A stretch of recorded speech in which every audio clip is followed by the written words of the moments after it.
Hello everyone. Today I'm here with a chapter from Vistas, NCERT. Should Wizard Hit the Mummy?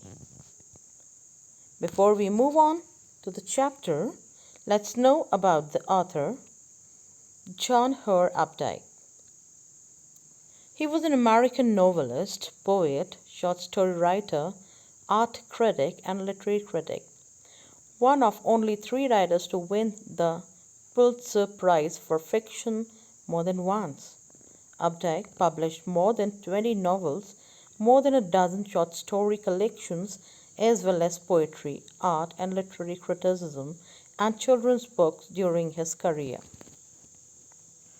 Now, moving on for the explanation of the chapter. The story starts with a daily routine that Jack had been following for 2 years with his daughter, Jo. His daughter was 2 years old when the tradition started, and today she was 4 years old. The tradition was that Jack would tell Jo a story out of his mind every day in the evening before going to bed, and also on every Saturday afternoon during her nap time. No, the issue was that it had been so long that he had been telling her stories that he had not have any good ideas for stories left with him. Even Jo didn't sleep during the story sessions anymore. So every day when he used to tell a story, the basic plot of the story used to be same, revolving around Roger, an animal who used to change every day. Roger used to have a problem and he would approach the wise old owl for help, who would send him to the wizard. The wizard would solve Roger's problem but ask for more pennies. Then Roger would also give a solution to go fetch the pennies from a specific place. Then Roger would go to that place, fetch the pennies, and would happily go back and play with his friends. After playing happily with his friends, Roger would go back home before it got dark to wait for his father, who would be on his way back from Boston.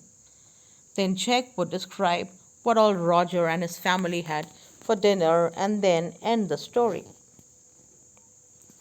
On the specific Saturday afternoon nap, Jack asked Jo that about which creature did she want to hear a story, to which she replied, the skunk.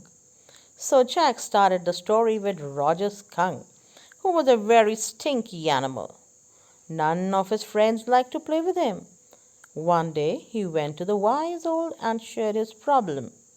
The wise owl then told him to go and visit the wizard. Then the skunk went to the wizard and shared his problem. The wizard then helped him to solve his problem and asked him how he wanted to smell. To this, Roger Skunk replied that he wanted to smell like roses. With the wizard's magic, he started smelling like roses. Then he did not have enough pennies to pay to the wizard, so wizard told him to go to the magic well, turn around 3 times, and he would find 3 pennies. There he could fetch and give it to the wizard. The skunk did exactly what was told and got the wizard's pennies.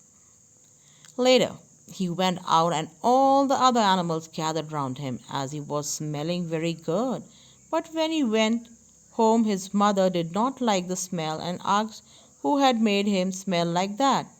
Roger Skunk told the whole story to his mom, and his mother said that she liked his smell earlier, and he smelled the way a little skunk was supposed to smell. So then the skunk told his mom that the other animals ran away from him. Because of the foul smell of his mom said that she didn't care.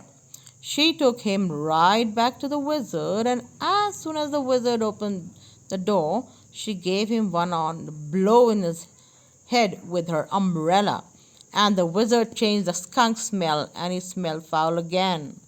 While going back, the skunk heard the train coming. His father was coming on that train. They had dinner together.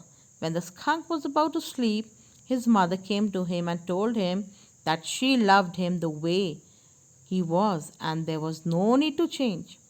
The story ended there. Then Jo asked her father whether the animals ran away from the skunk after that, to which He replied, no. All of them had now got used to the way he smelled. Joe did not like the way Skunk's mother forced him and made him smell foul again. She wanted that her father should tell her another story the next day in which the wizard hits Mommy back and refuses to change the skunk smell back. Then Jack told her that he would see, and the main point of the story was that the skunk loved his mother more than any other animal in the woods, and the mommy knew what was right for him. He then told her mother, sorry, he then told her to sleep, and as her baby brother was also sleeping, he then closed the door and went downstairs. His wife was painting the chair rail. He heard some footsteps above and then scolded Joe. The footsteps fainted. Then Claire asked him that it was a long story, and to that he replied, the poor kid. Then he watched his wife to do the painting and working, but was very tired to help her. Also, he thought that their marriage was not in a good state, and also that there was no solution to it. He also said that he didn't feel like talking to her, nor touching her. That's all in this story. Go through the chapter once again and enjoy.